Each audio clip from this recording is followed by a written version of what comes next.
parte da viagem e a gente vai acompanhar. Você vê agora imagens ao vivo de Paris. Vamos acompanhar, ele está acompanhado do ministro Mauro Vieira, de Relações Exteriores, presidente Lula, que cumpre a agenda oficial na França desde o dia 4 de junho. Vamos acompanhar. Aqui em Paris. Depois, na sequência, o presidente faz uma abertura da coletiva e aí nós abrimos para as perguntas conforme combinado com os jornalistas, tá bom? Por favor, ministro. Muito obrigado. Bom dia a todos e a todas. Eu farei, como anunciado, uma breve apresentação sobre os diferentes eventos que constituíram a agenda do presidente aqui em Paris. Hoje nós concluímos o segundo dia dessa área do eixo bilateral da visita do presidente Lula à França, que foi uma visita extremamente exitosa e muito produtiva. É a primeira visita de Estado de um presidente brasileiro à França em 13 anos e é um marco muito importante para o estreitamento das relações de amizade e de cooperação entre os dois países. No encontro mantido no dia 5 entre o presidente Lula e o presidente Macron, no primeiro dia da visita, ficou evidente mais uma vez a fluidez e a densidade do diálogo político bilateral.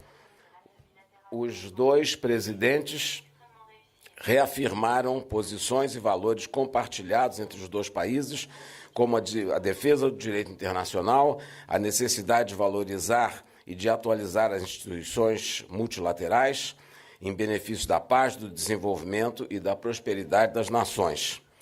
Também passaram em revista a implementação do Plano de Ação de Parceria Estratégica Brasil-França, que foi firmado entre os dois países em 2024, quando o presidente Macron visitou o Brasil.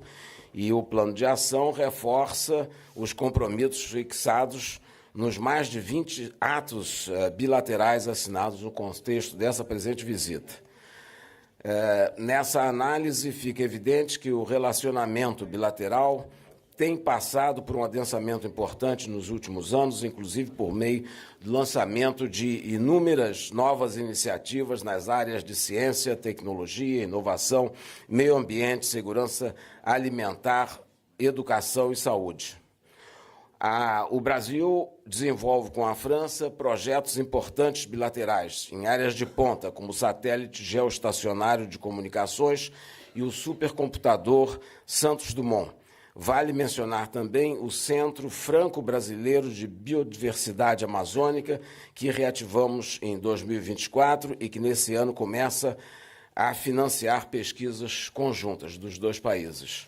Na área de saúde, também destaque foram assinados, no contexto da atual visita, atos bilaterais voltados a fortalecer a cooperação para o desenvolvimento de vacinas e produtos laboratoriais.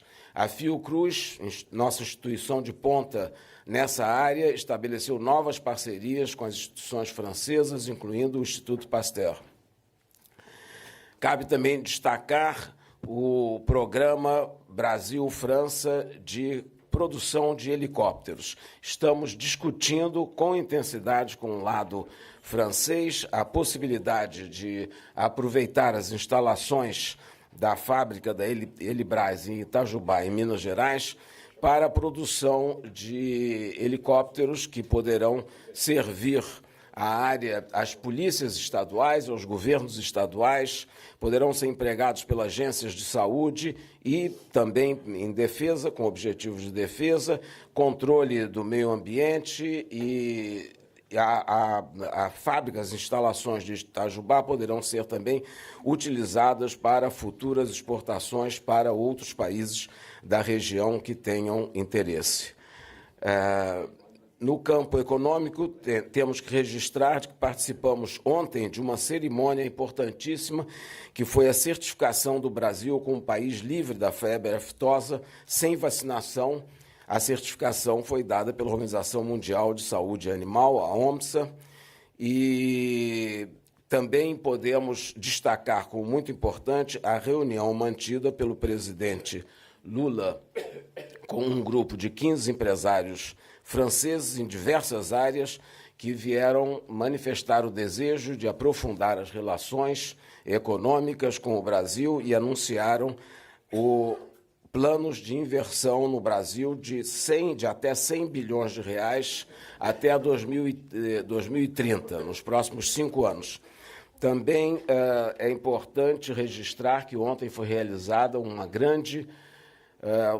grande encontro de empresários dos dois lados, havia mais de 500 inscritos de cada lado, e esse fórum debateu grandes perspectivas de investimento e de troca de informações entre os dois setores privados. Temos que destacar também que no campo cultural foi importante a visita, inclusive, do presidente Lula à manifestação cultural produzida na França, aqui em Paris, dentro do espírito das jornadas culturais cruzadas que celebram os 200 anos de relações bilaterais entre os dois países e que será complementada no segundo semestre pelas iniciativas da França no Brasil. Durante essa visita foi assinado o novo acordo de cooperação cultural que atualiza o marco anterior que datava de 1948. Também houve ocasião para celebrar o legado do grande artista e fotógrafo Sebastião Salgado, recentemente falecido, símbolo da luta pela justiça social e ambiental. Temos também que registrar com satisfação que o presidente Macron anunciou a suspensão por 6 meses do regime de vistos para brasileiros ingressarem na Guiana Francesa. Durante esse período serão negociados mecanismos para a extinção definitiva desse requisito. Não podemos também deixar de mencionar que os dois presidentes e as duas delegações discutiram as questões relativas à participação da França na COP30 em Belém no mês de novembro próximo e a contribuição que a França dará para o sucesso da COP30, para que a COP30 passe a ser, como diz o presidente, a COP da implementação de todas as negociações levadas a cabo até agora. A parte final da visita, que começará agora, na parte de hoje, será em Nice, quando o presidente participará da Conferência das Nações Unidas sobre os Oceanos, ao NOC 3, onde levará também uma palavra e a posição do Brasil com relação à preservação dos oceanos para a preservação do meio ambiente e controle da mudança climática. E a questão dos oceanos é fundamental para o Brasil, um país que tem 8.500 quilômetros de extensão de costa marítima e que não pode deixar de se preocupar, evidentemente, com a preservação, como em qualquer outra região. Finalmente, eu queria dizer que o presidente Lula teve 2 eventos muito importantes e que destacam o prestígio, seu prestígio pessoal na França e a grande amizade entre os dois países. O presidente Lula foi recebido na quinta-feira numa sessão de trabalho da Academia de Letras da França, quando recebeu a medalha da Academia Francesa, e onde houve, nessa sessão de trabalho, a discussão sobre uma nova palavra que será incluída no dicionário da Academia Francesa, uma palavra que não existe ainda no dicionário francês, que é multilateralismo. E o presidente participou dessa discussão, dando o seu testemunho, mostrando a importância do multilateralismo defendido por ele e colocado como um elemento central na nossa política externa para o mundo de hoje em que vivemos. É importante também destacar que ele é apenas o segundo chefe de Estado brasileiro que assiste e recebe essa homenagem da Academia de Letras da França. O anterior chefe de Estado brasileiro que visitou a Academia foi em 153 anos atrás, foi Dom Pedro II. Portanto, são os 2 únicos que tiveram esta honraria.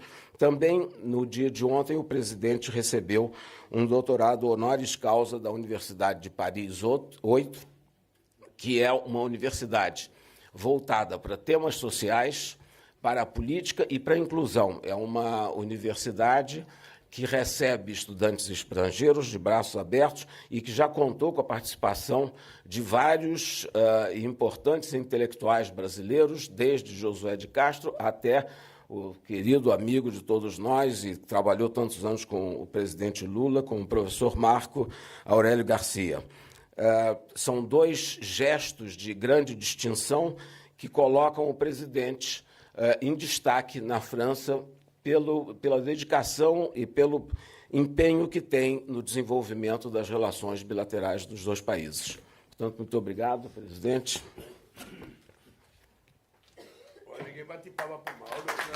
Obrigado.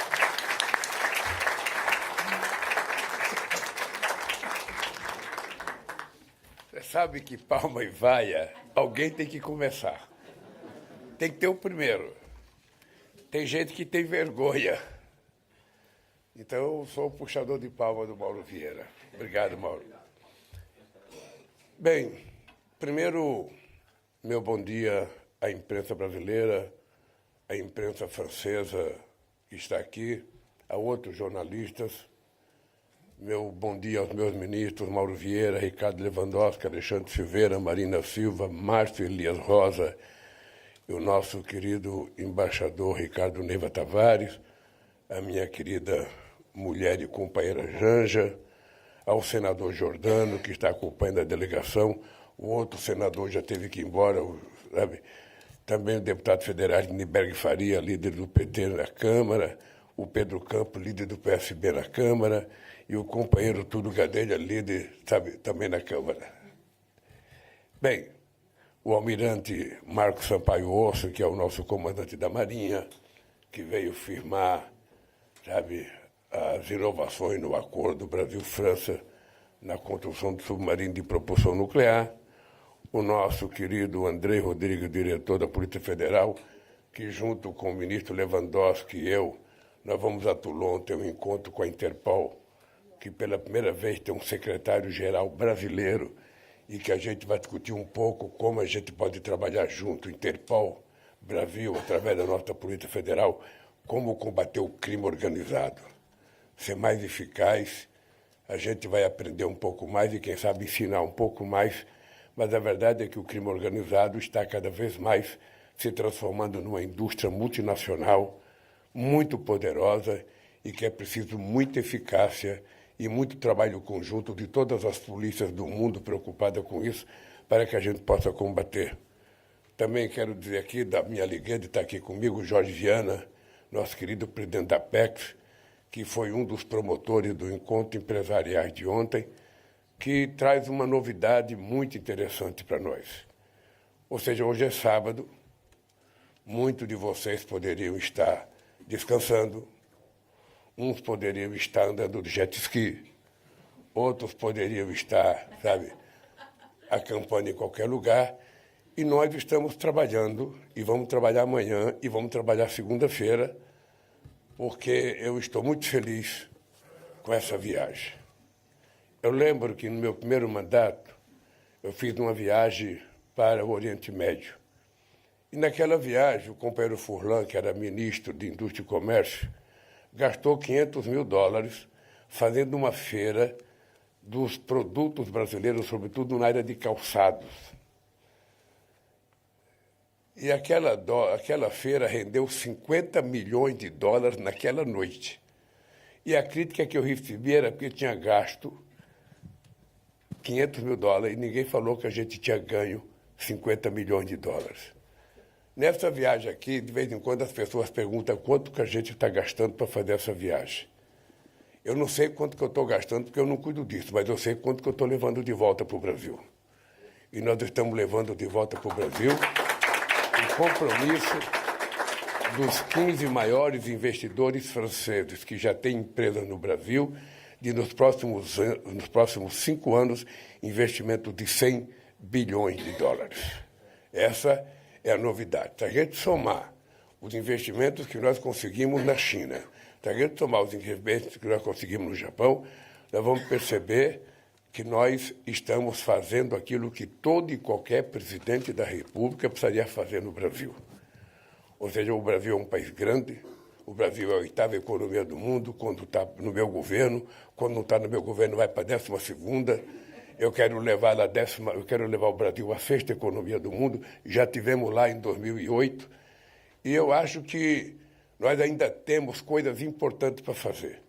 Só para vocês terem ideia, eu volto para o Brasil, dia 12, dia 15, eu tenho reunião com 15 países do Caribe.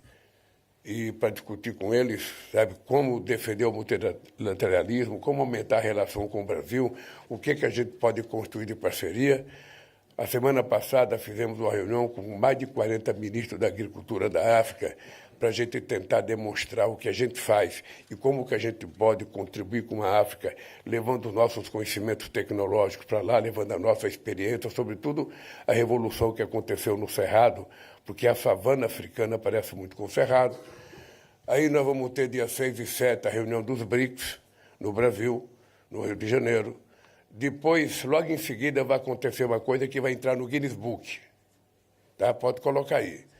Eu acho que vai ser a primeira vez que um chefe de Estado vai receber 3 outros chefes de Estado simultaneamente. Eu recebo, assim que terminar o BRICS, eu recebo o primeiro-ministro Modi da Índia, depois eu recebo o presidente Sisi do Egito e depois eu recebo o presidente Prabowo da Indonésia. Você viu que eu já sei o nome de todos, já são todos companheiros, sabe? E cada reunião dessa a gente vai fazer com um conjunto muito grande de participação de empresários, porque o papel do presidente é abrir, sabe, a porta e dizer para os caras, olha, está aqui as possibilidades, nós produzimos isso, nós oferecemos isso, o que vocês têm para nos oferecer e fazer negócio.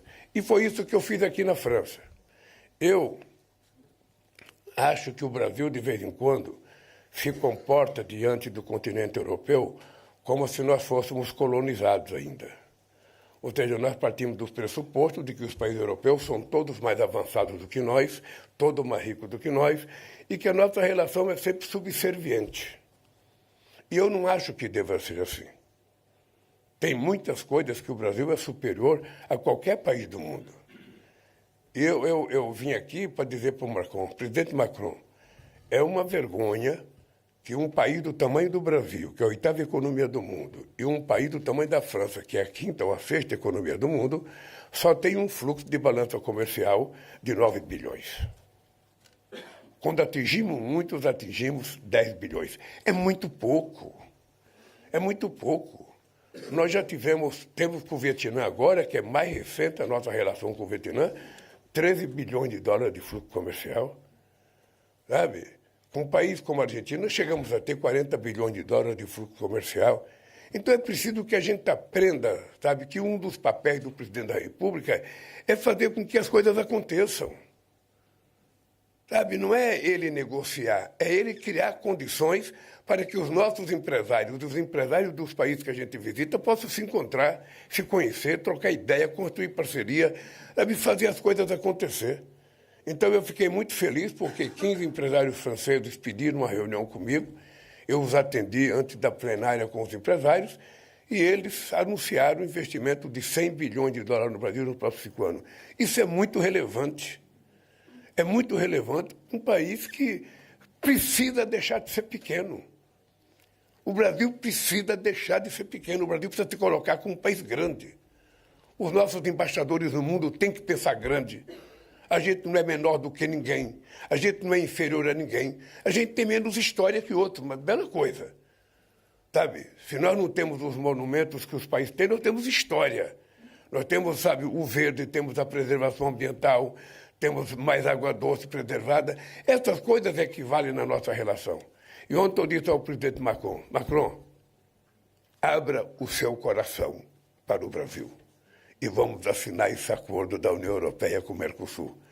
Não há porquê. Veja, a França não tem nenhum melhor amigo do que o Brasil na América do Sul. E o Brasil não tem nenhum amigo melhor do que a França na Europa. E por que 2 amigos não são capazes de fazer um acordo? Olha, se tiver problema, vamos sentar numa mesa e encontrar onde é que estão as diferenças e vamos acabar com isso. É bem importante a gente nunca se esquecer, a América do Sul, o Mercosul e a União Europeia compõem uma população de 722 milhões de habitantes, com um pequeno PIB de 22 trilhões de dólares. Seria o acordo mais excepcional já feito neste começo de século e seria uma resposta ao unilateralismo do Trump. Ou seja, nós queremos mostrar que o multilateralismo vai sobreviver e ele é a razão pela qual o mundo deu um salto de qualidade depois da Segunda Guerra Mundial. Bem, essa questão do acordo dos helicópteros é uma coisa que eu tenho me pautado desde o governo anterior, quando nós fizemos um acordo e produzimos 50 helicópteros em Itajubá, em Minas Gerais. E o Brasil tem a única fábrica de helicópteros da América Latina.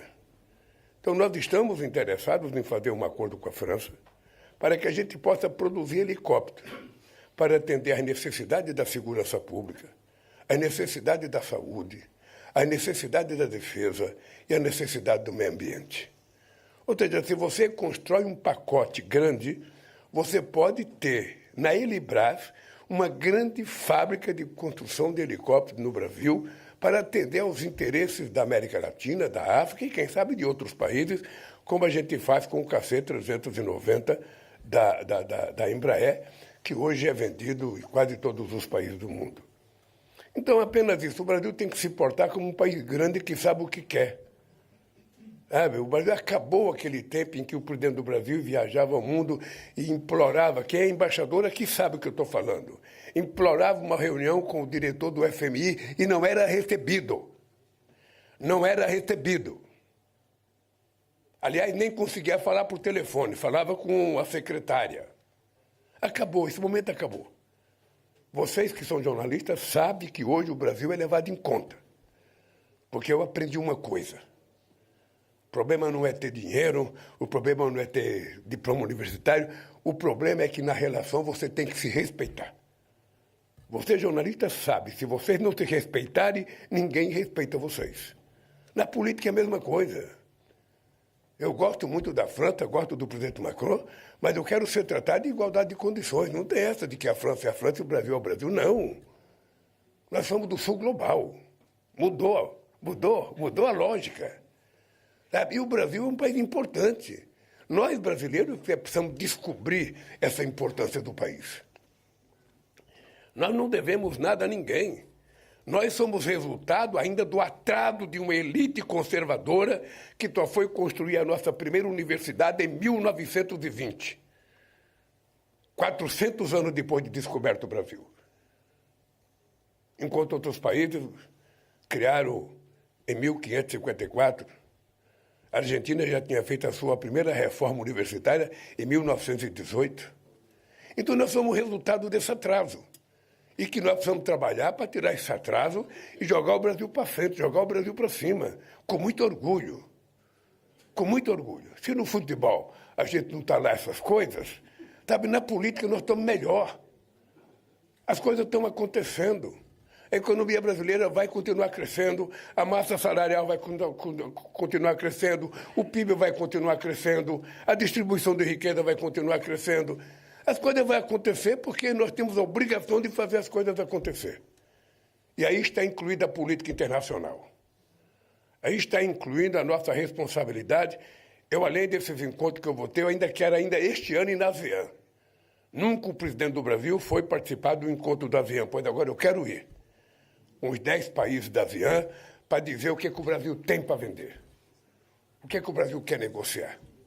E mostrar a cara do jeito que ela é. O nosso jeito miscigenado entre indígena, europeu e africano tem que ser mostrado em toda parte do mundo com a nossa alegria, com o nosso conhecimento. Então eu volto na terça-feira para o Brasil, sabe? Vou participar vou participar ainda de um debate da economia azul em Principado de Mônaco. Pensa que é só o Galvão Bueno que vai para Mônaco? Eu vou para Mônaco, sabe? E vou fazer um debate com os empresários sobre economia azul, sabe? Eu não conhecia moeda azul, mas de qualquer forma, sabe? E vou discutir essa questão do oceano, que é outra coisa que muitas vezes não está no nosso dia a dia, mas que é uma coisa muito séria. o oceano é uma coisa extremamente importante como bioma para o planeta Terra, e muitas vezes a gente pensa que ela é muito grande e que não estraga. E vamos jogando plástico, e vamos jogando esgoto, e vamos jogando plástico, e vamos jogando esgoto, e vamos jogando plástico, vamos jogando esgoto, vamos jogando plástico, vamos jogando esgoto. Um dia, o mar se revolta e a gente vai pagar o preço. E a gente começa a pagar na conta do turismo. É isso que a gente vai acontecer. Então, nós estamos tentando fazer o Brasil se transformar num país extremamente importante. Nós temos muita responsabilidade com a COP. Nós resolvemos fazer a COP na Amazônia, sabe? Porque eu quero que o mundo veja a cara da Amazônia. Eu quero que o mundo veja o que é a Amazônia. Porque todo mundo pensa que é só um monte de árvore. Não. São 30 milhões de seres humanos que habitam a Amazônia. E dentre esses 30 milhões tem gente que passa fome. Tem seringueiro, tem extrativista, tem indígena, tem pescador, tem pequeno produtor rural. Que as pessoas têm que saber que o mundo rico, que tem uma dívida, tem um contencioso de dívida com o meio ambiente, porque se industrializaram há mais de 200 anos atrás e que se industrializaram à custa da carbonização do planeta, tem que pagar um pouco agora para descarbonizar. Ou seja, pagar atrasado, pagar 100 anos atrasado. E ele sabe que a conta hoje, para a gente poder manter o aquecimento do planeta em 1,5 graus, se a gente quiser manter, vai custar uma bagatela de 1 trilhão e 300 bilhões de dólares. Ou seja, se tivesse feito as coisas na hora certa, não teria tanto dinheiro junto. Mas não pagou uma prestação, juntou 2, juntou 3, juntou 4, juntou um monte de anos, agora a dívida é essa. E lá na Copa a gente vai saber se as pessoas querem tratar a sério essa questão do clima. As pessoas querem respeitar o que diz o cientista e o que diz a própria natureza com as reações que ela está tendo em várias partes do mundo ou não. Então nós vamos fazer uma COP muito séria, sabe? Nada de muita festa, mas sim muito debate, muita discussão. Nós vamos fazer um encontro separado de chefes de Estado 2 dias antes para a gente aprofundar, sabe? Se até perto o Trump não confirmar que vem, eu pessoalmente vou ligar para ele e falar, cara, Trump, cara, a COP é aqui no Brasil. Sabe? Vamos discutir esse negócio. Os Estados Unidos é um país importante, é muito rico, mas também poluiu muito. E polui ainda. Então, como é que ele não vai participar? Então, eu acho que os grandes governantes do mundo, Xi Jinping, ele tem que participar dessas coisas para a gente poder encontrar uma decisão. E aí entra a nossa briga pela mudança da governança mundial. Se a gente não tiver uma governança mundial mais representativa, com poder de decisão e com poder, inclusive, de fiscalizar o cumprimento das nossas decisões, nada vai acontecer. Nada vai acontecer. Então, eu acho que nós estamos tentando criar as condições de mudar de paradigma da discussão da questão climática. Dar um pouco mais de seriedade, um pouco mais de compromisso. Nós assumimos as nossas NDCs de 59% a 67% até 2035. Sabe, para todos os setores da economia do Brasil. Não é uma tarefa fácil. Mas nós nos propusemos, sem ninguém pedir, que a gente ia tratar com muita seriedade isso. O que nós queremos saber é se os outros vão ter o mesmo comportamento do Brasil. Então, dito isso, eu me coloco à disposição de vocês para as perguntas que vocês quiserem. Bom, pessoal.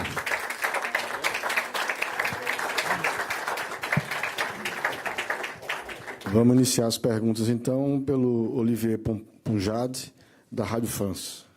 Bonjour, Monsieur le Président. Peraí. Não, vou falar em português se você preferir. Pode falar em francês mesmo, que eu acho bonito. Ah, mas você prefere? Ok. Eu achava que meu português era mais bonito como o sotaque francês, mas... Bom, vou falar em francês. Fale francês. Ok, melhor. Fale bonjour outra vez. Ok. Ma question concerne le conflit en Ukraine. En fait, je sais que vous avez abordé les deux principales crises internationales que sont la crise à Gaza et celle en Ukraine avec le président Macron, que vous êtes tous les deux avec un objectif commun, celui d'arriver à de un chegar accord de paix. a acordo de paz nessas duas questões, mas vocês não têm os mesmos métodos para isso.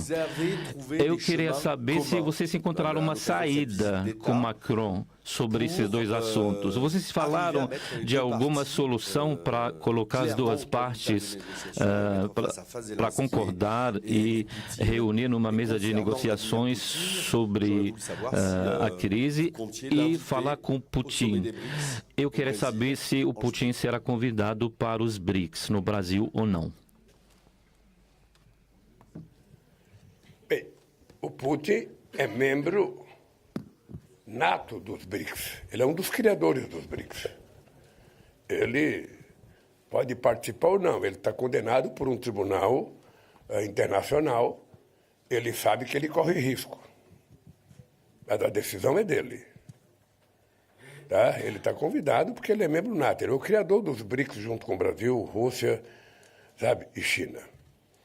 Olha, essa questão da guerra da Ucrânia e da Rússia, ou da Rússia e da Ucrânia, eu tenho a percepção e consciência de que é normal que um país europeu e um governante europeu assinta diferente do que eu, que estou muito mais longe, tem um oceano que separa os dois continentes. Então, eu compreendo o calor, a veemência de um dirigente europeu. Sabe? Agora, eu quero que eles compreendam também o meu comportamento. Eu comecei com essa guerra fazendo uma crítica contundente à Rússia pela ocupação, sabe, ao território da Ucrânia. Eu comecei fazendo essa crítica. E até hoje eu continuo fazendo a crítica. E o Brasil faz parte de um grupo de países que, junto com a China, fizeram um documento propondo a constituição de um grupo de 13 países em vias de desenvolvimento que não estão relacionados ao conflito, sabe, para que se tente encontrar uma proposta de acordo entre a Rússia e a Ucrânia, sabe, para ver se a gente põe fim à guerra. Eu acredito nisso. Quem não acredita ainda são os dois países, tanto a Rússia quanto a Ucrânia. Agora, você, companheiro que me fez a pergunta, pelo que eu percebi da sua pergunta, você é um cidadão que entende de geopolítica internacional. Eu, sinceramente, acho que no subconsciente, ou melhor, no inconsciente de todos os líderes políticos do mundo, todo mundo sabe o que vai acontecer. Todo mundo sabe que as condições do acordo já estão colocadas. O que está faltando é coragem das pessoas dizer o que querem. É muito difícil, quando você começa uma coisa, você parar. É muito difícil. Começar é mais fácil. Eu sei que não é a mesma coisa, mas comparando uma greve com uma guerra, quando você começa uma greve, o dirigente sindical faz os discursos mais veementes em cima de um caminhão de som e cada vez ele vai engrossando mais o discurso e vai falando mais coisa e vai se comprometendo mais. Chega uma hora que ele percebe que a greve não dá mais em nada e ele não sabe como parar a greve. Eu ontem propus ao Macron fazer uma conversa com o Guterres, secretário-geral da ONU, ele visitar a Ucrânia e a Rússia junto com alguns países emergentes que pode ser constituído num grupo de amigos, ouvir o que o Zelensky tem para dizer, ouvir o que o Putin tem para dizer e construir uma proposta de acordo e colocar na mesa. Se os dois não estão em condições de dizer o que querem, sabe, eu acho que alguém de fora poderia dizer o que querem. Agora, isso é possível fazer se houver o consentimento dos dois, porque ninguém vai ficar, sabe, fazendo as coisas se os dois não quiserem. Eu fui aos 80 anos da Segunda Guerra Mundial na Rússia e fui conversar com o Putin sobre isso. Conversei muito com o Putin, fui à China, conversei muito com o Xi Jinping, voltei à Rússia, parei no aeroporto para fazer um longo telefonema para o Putin, dizendo que o presidente Putin deveria ir à mesa de negociação em Istambul. Seria um gesto que ele faria para aqueles que não acreditam que ele quer paz. Ele explicou as razões dele. Obviamente que eu fiz uma proposta dessa, sabendo que um governo tem uma série de gente que ajuda ele a tomar decisão e que muitas vezes o presidente não se expõe de ir numa primeira reunião. Mas eu disse para ele que era importante que ele se expusesse, que ele fosse a Istambul.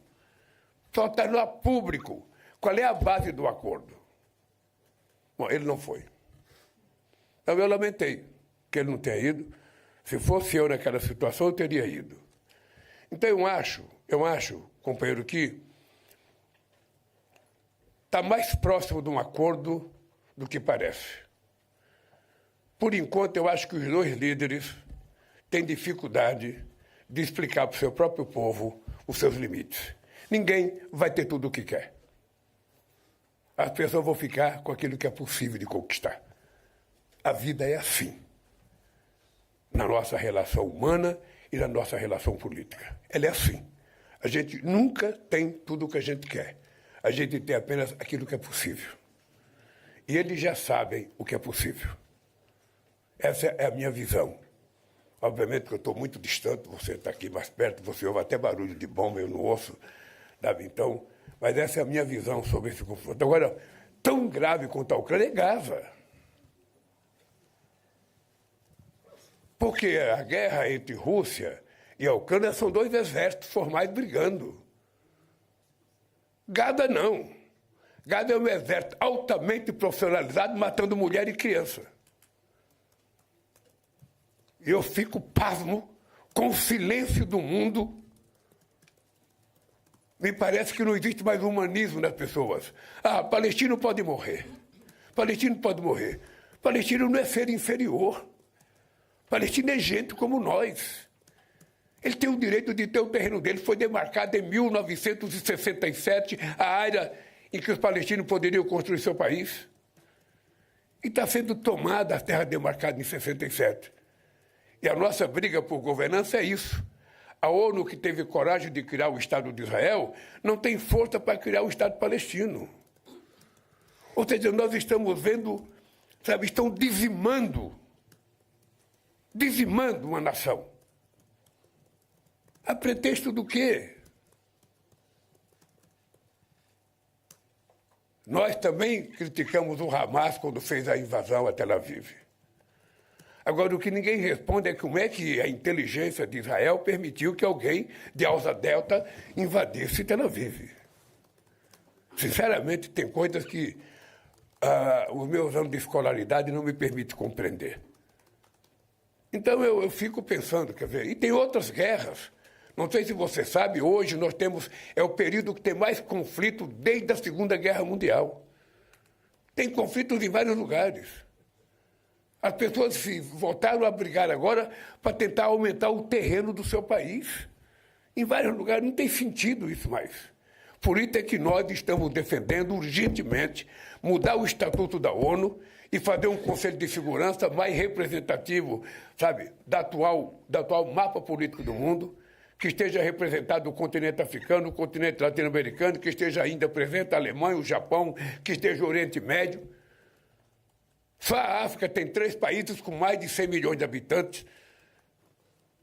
A Nigéria com 226, a Etiópia com 126, o Egito com 106 milhões de habitantes. Ninguém está na ONU. Então, ou as pessoas compreendem, sabe?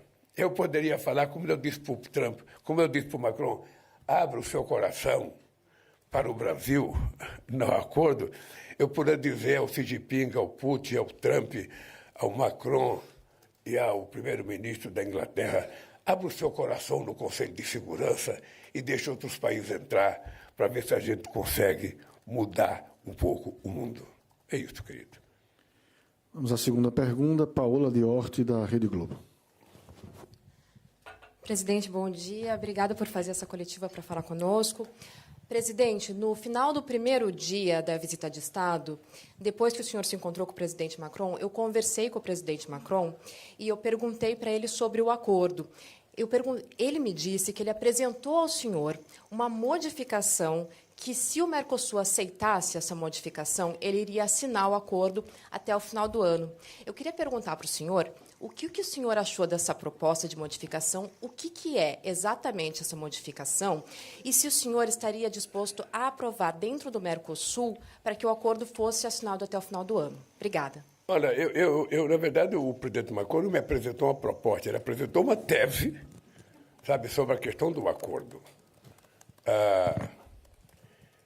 Há uma necessidade política aqui na França, da situação e da oposição, de vender a ideia de que, se fizer um acordo entre a União Europeia e o Mercosul, a agricultura francesa ou europeia vai ter prejuízo, porque eles não conseguem competir com o agronegócio brasileiro. Ora, o agronegócio já exporta para cá o que eles produzem. O agronegócio já exporta soja para cá, já exporta milho. Sabe? A nossa cota de carne, segundo o Márcio, meu ministro interino, se eles cumprissem a cota, no máximo os franceses iriam comer 2 hambúrgueres em média por ano. É nada. Eles se esquecem que o Brasil tem quase 6 milhões de pequenas propriedades até 100 hectares. Eu vou repetir, o Brasil tem quase 6 milhões de pequenas propriedades até 100 hectares, que não fazem parte do grande agronegócio. Eles se esquecem que no Brasil nós temos 2.500.000 pequenos produtores de 0 a 10 hectares. O que eu disse ao presidente Macron é que seria importante que os agricultores franceses se reunissem com os agricultores brasileiros, porque, ao invés de antagonismo, a nossa agricultura pequena e média possivelmente tenha muita complementariedade. É isso que deve acontecer. E sugeri ao Macron, vamos fazer uma reunião com os pequenos de vocês e com os nossos pequenos. Eu, longe de mim, querer prejudicar o pequeno agricultor francês. Longe de mim. Eu não quero que a gente pare de comprar vinho da França, embora a gente produza vinho. Eu não quero deixar de comprar champanhe, embora a gente produza champanhe. Eu não quero deixar de comprar queijo e outro latino, embora a gente produza também. Ora, política comercial é uma via de 2 mãos, gente. Sabe? A gente vende, a gente compra. A gente vende, a gente compra. A gente vende, a gente compra. E somente numa mesa de negociação. Então, não é possível um acordo unilateral entre França e Brasil, sem levar em conta que a União Europeia tem 27 países e que o Mercosul são 4. Então, o acordo tem que ser coletivo. Tá? Eu sei que a Ursula von der Leyen e a Comissão têm procuração para assinar o acordo, independentemente da França querer ou não. Porque a França já deu procuração. Tá? Eu acho que o Parlamento Europeu aprova o acordo. Mas eu não quero que seja um acordo em que as pessoas fiquem de cara feia. Aí não é acordo. Sabe, quando você sai para comprar um carro usado, você encontra o dono do carro pedindo 10. Ele acha que é o maior preço do mundo para ele. Se ele vender por 10, ele vai ganhar o fim do mundo. Você acha 10 barato. Para você também é o melhor negócio do mundo. Esse é o acordo. Os dois saírem felizes. Então, eu não quero que o produtor brasileiro prejudique o produtor francês, eu quero que a gente se encontre e veja aonde é que está o problema. Não é ideológico. É simplesmente econômico. E vamos discutir para ver o que a gente pode fazer. Eu estou convencido. Quero que vocês anotem na cadeira entre vocês aí. Até eu deixar a presidência do Mercosul, nós vamos ter esse acordo assinado. Com todo mundo sorrindo. É isso. Vamos para a próxima pergunta. Lúcia Nuzel, da RFI. Bom dia, presidente. Obrigada por essa coletiva. Sou a Lúcia Misel, da Rádio França Internacional. Mais próximo, ok. Presidente, a sustentabilidade esteve nos seus discursos desde que o senhor chegou aqui na França. O senhor acabou de falar sobre a COP30 e ver quem vai estar falando sério sobre esse assunto do clima. Mas, ao mesmo tempo, no Brasil, a gente tem visto a agenda antiambiental avançar num nível inédito no Congresso, né, com a Lei Geral de Licenciamento Ambiental aí, avançando no Congresso. Então, eu gostaria de perguntar para o senhor o seu posicionamento sobre essa lei, sobre o avanço dessa lei E até que ponto o senhor está disposto a barrá-la, se veto é uma opção para o senhor? Muito obrigada. Olha, quando o Congresso aprova uma lei, essa lei ela vai para todos os ministros que têm alguma relação direta com essa lei. Eles sugerem aquilo que deve ser vetado, aquilo que deve ser sancionado. Eu tenho, acho que, mais de 15 dias para receber essa lei, que ela vai para a Câmara ainda. Então ainda está num debate imenso. Ainda temos todo um debate na Câmara. Você percebe que é muito difícil um presidente da República dar palpite, sabe, de uma coisa que está sendo votada na Câmara. Eu tenho o direito de vetar. Então deixa acontecer, deixa ver se o debate na Câmara evolui. Acho que os ministros do meu governo que têm afim com essa lei têm que ir para dentro da Câmara debater, têm que ir para dentro da Câmara convencer, porque se a gente estiver lá brigando, a gente tem chance de fazer com que seja aprovado, sabe, uma coisa melhor do que uma coisa pior. É isso que vai acontecer. Sabe, o que nós temos certeza é que nós estamos fazendo um trabalho que jamais foi feito no país, com muita dificuldade. Com muita dificuldade, porque a questão climática é verdadeira, ela não é mentirosa. Os cientistas não estão inventando. Nós estamos tendo um calor excessivo, inclusive na Amazônia. Que a gente antigamente dizia que a floresta não pegava fogo porque era última, ela era úmida. Mas na medida que você tem secas consequentes, a floresta ficou seca. E quando ela fica seca, ela pega fogo. Nós temos esse problema. Nós estamos medindo o crescimento do desmatamento agora por conta da queimada em função do fogo do ano passado. Sabe?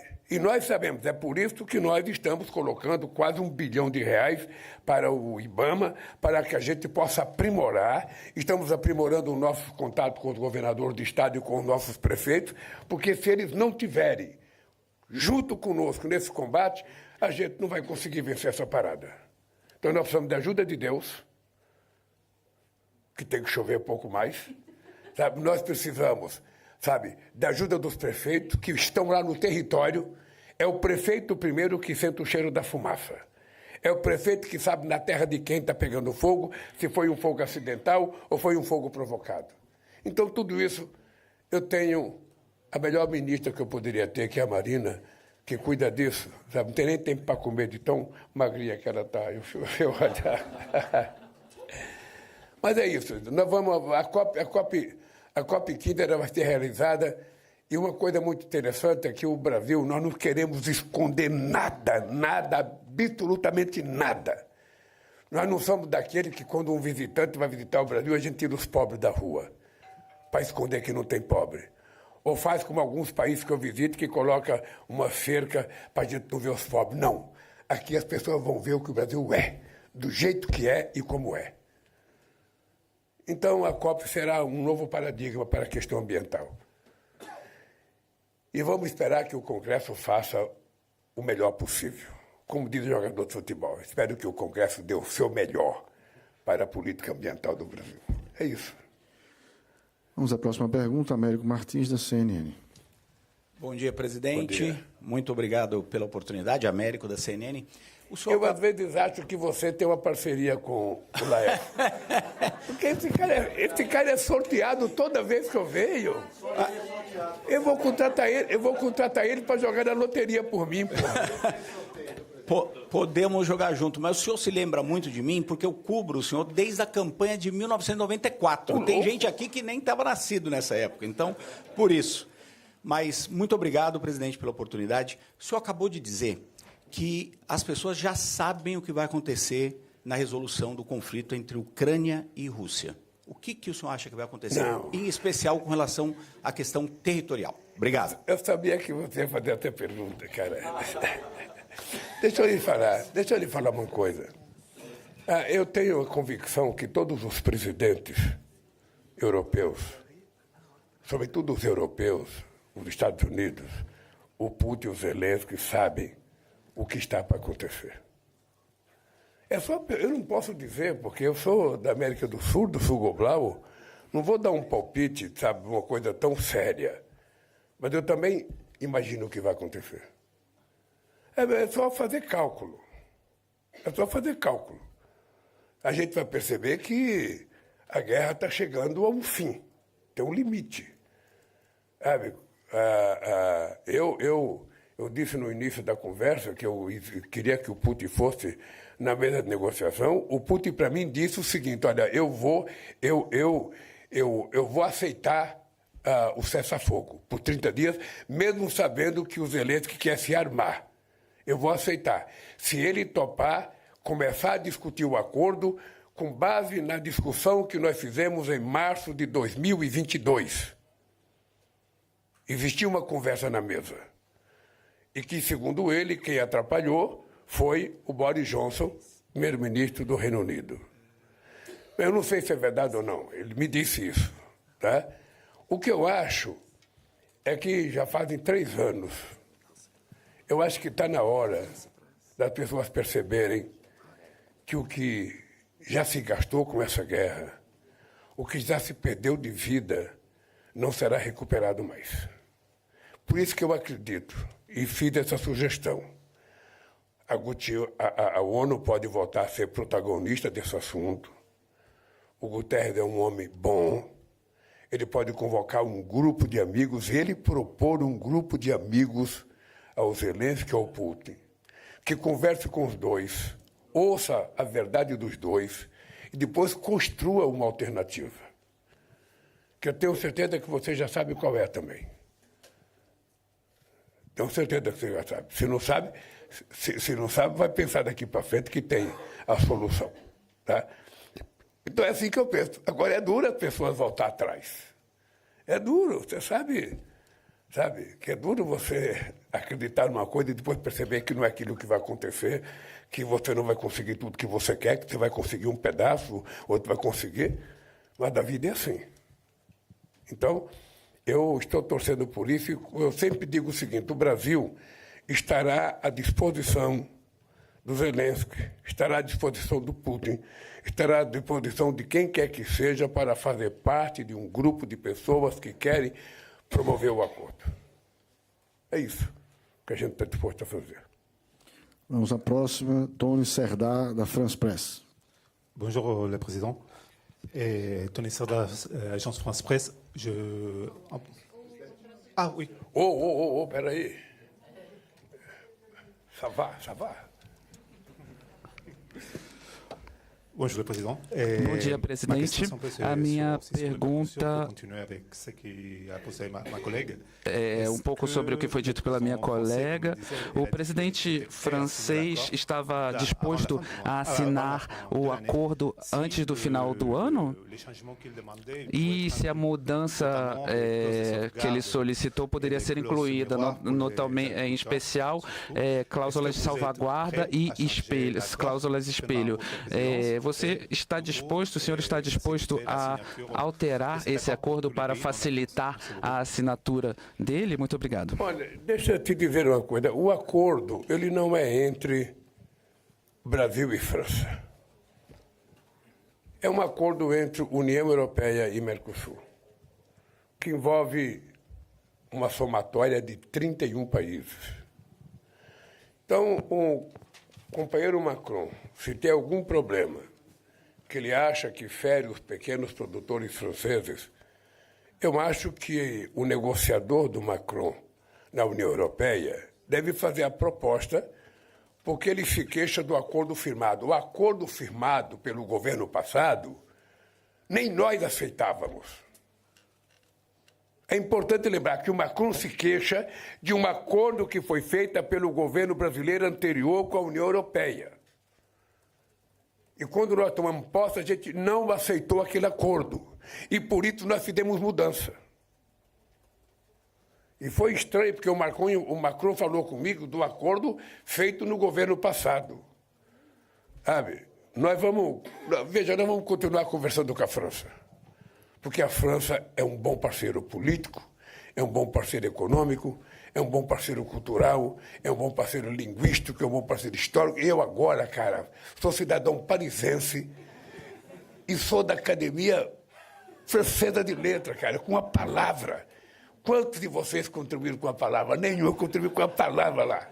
O ismo, eu coloquei só o ismo lá, já valeu. Então, eu acho que nós não temos limite de discutir.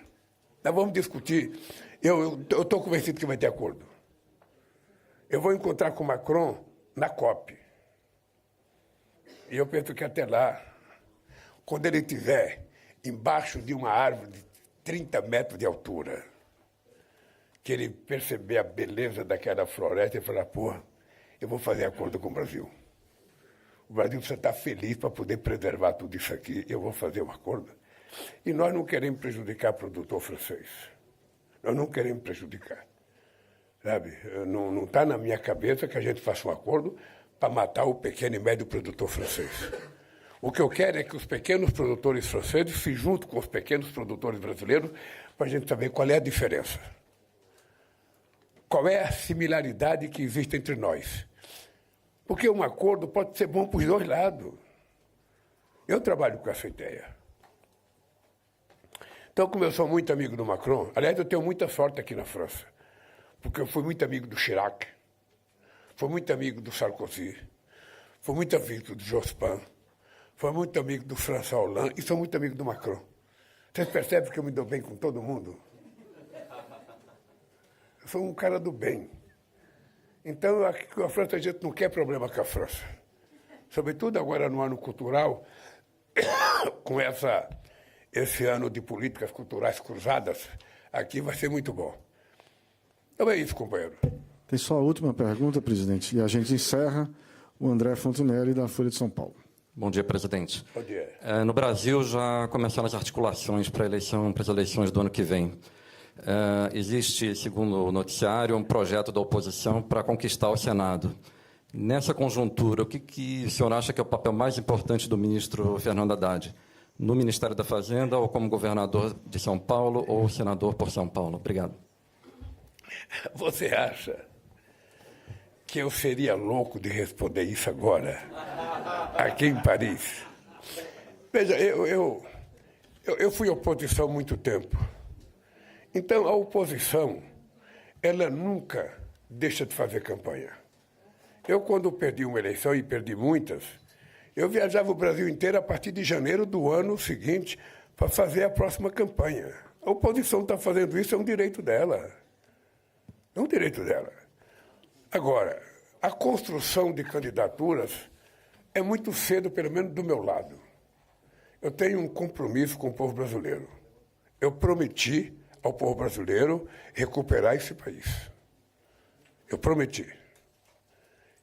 Sabe? E quando terminar meu mandato, eu quero ter cumprido todas as coisas que eu prometi ao povo brasileiro. Mas quando chegar o ano que vem, eu vou começar a discutir candidaturas. Eu não sei quem é melhor em que lugar. Nós temos que fazer o mapeamento do Brasil, ver a realidade. Eles querem eleger senadores, eu também quero. Eles querem eleger governadores, eu também quero. Eles querem eleger deputados federais, eu também quero. É um direito de todo mundo querer eleger. O que eu posso te dizer uma coisa é o seguinte. É a única coisa que eu posso te dizer daqui de Brasília. A extrema-direita não ganhará as eleições no Brasil. Não vai ser inteligência artificial, a fake news que vai fazer alguém ganhar aquela eleição. Tá? Estou te dizendo, olhando bem nos seus olhos. A extrema-direita não votará a governar esse país, sobretudo com um discurso negacionista, mentiroso, muitas vezes até canalha, sem respeitar pessoas, sem respeitar movimentos sociais, sem respeitar mulheres, sem respeitar negros, sem respeitar indígenas, não vai ganhar as eleições. Tá? Então é isso que eu posso dizer. E quando chegar no momento certo, a gente vai escolher os nossos candidatos. Obrigado a todos, agradeço os ministros, a presença também de todos os jornalistas. Até a próxima. Calma, gente, espera aí.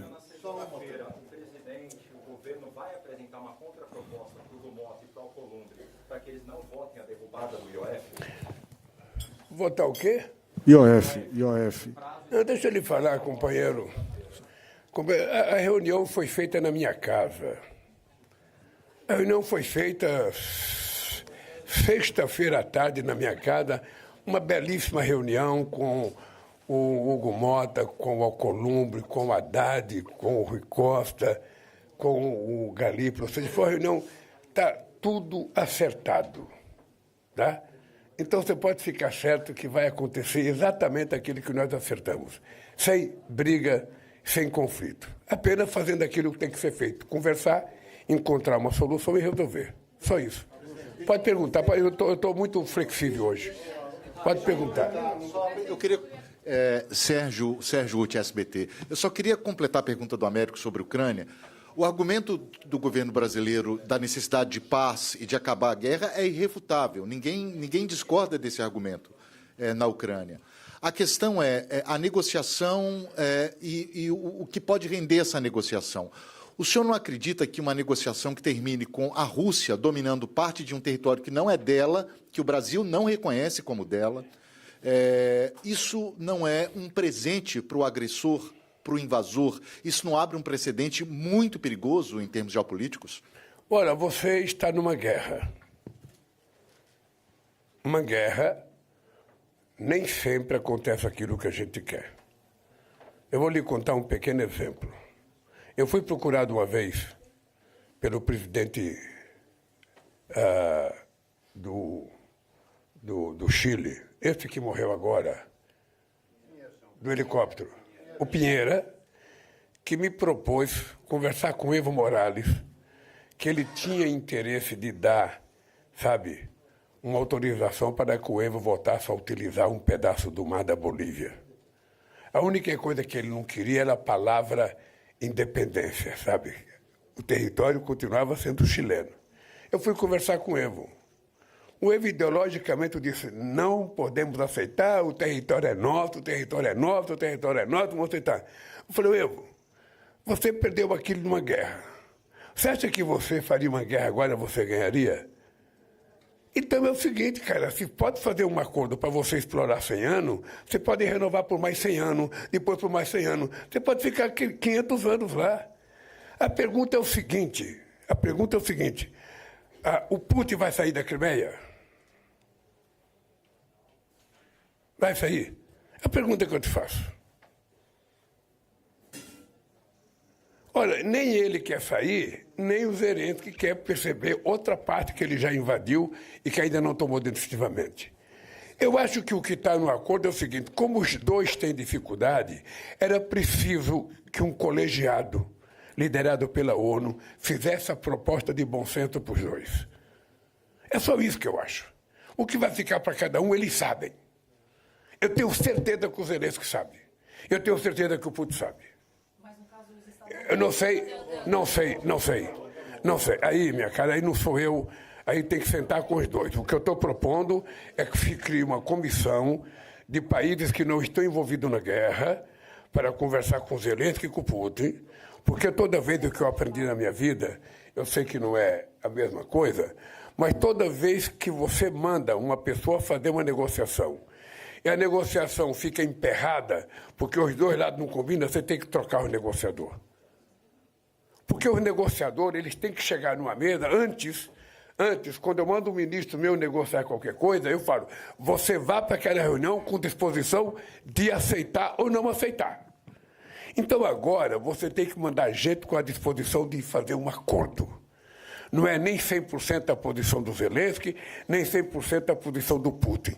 É 100% aquilo que for possível. É simples. Tá? Gente, olha, obrigado. Até a próxima. Vamos nisso? Vamos nisso? Tá bom. Um abraço. É isso, acabamos de assistir a coletiva de imprensa do presidente Lula em Paris. Ele fez um balanço dessa primeira parte da visita oficial de Estado à França. Uma série de parcerias foram acordadas e o governo brasileiro abre portas para novos investimentos franceses aqui no país. O presidente destacou que está levando de volta ao Brasil mais de 100 bilhões de dólares em investimentos dos franceses.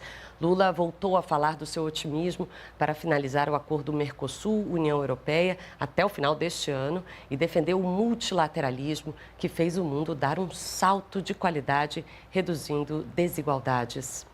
Agora, o presidente embarca para Nice, cidade do sul da França. No domingo, o presidente Lula participa do Fórum de Economia e Finanças Azuis em Mônaco, país que fica na costa sul da Europa. E na segunda-feira, em Nice, ele discursa na Conferência das Nações Unidas sobre os Oceanos. Toda a agenda você acompanha aqui no canal Gov. E é isso, e nós ficamos por aqui, mas, é claro, podemos voltar a qualquer momento com mais informações do governo federal. Siga nossas redes sociais ou acesse nossa agência de notícias. Até a próxima!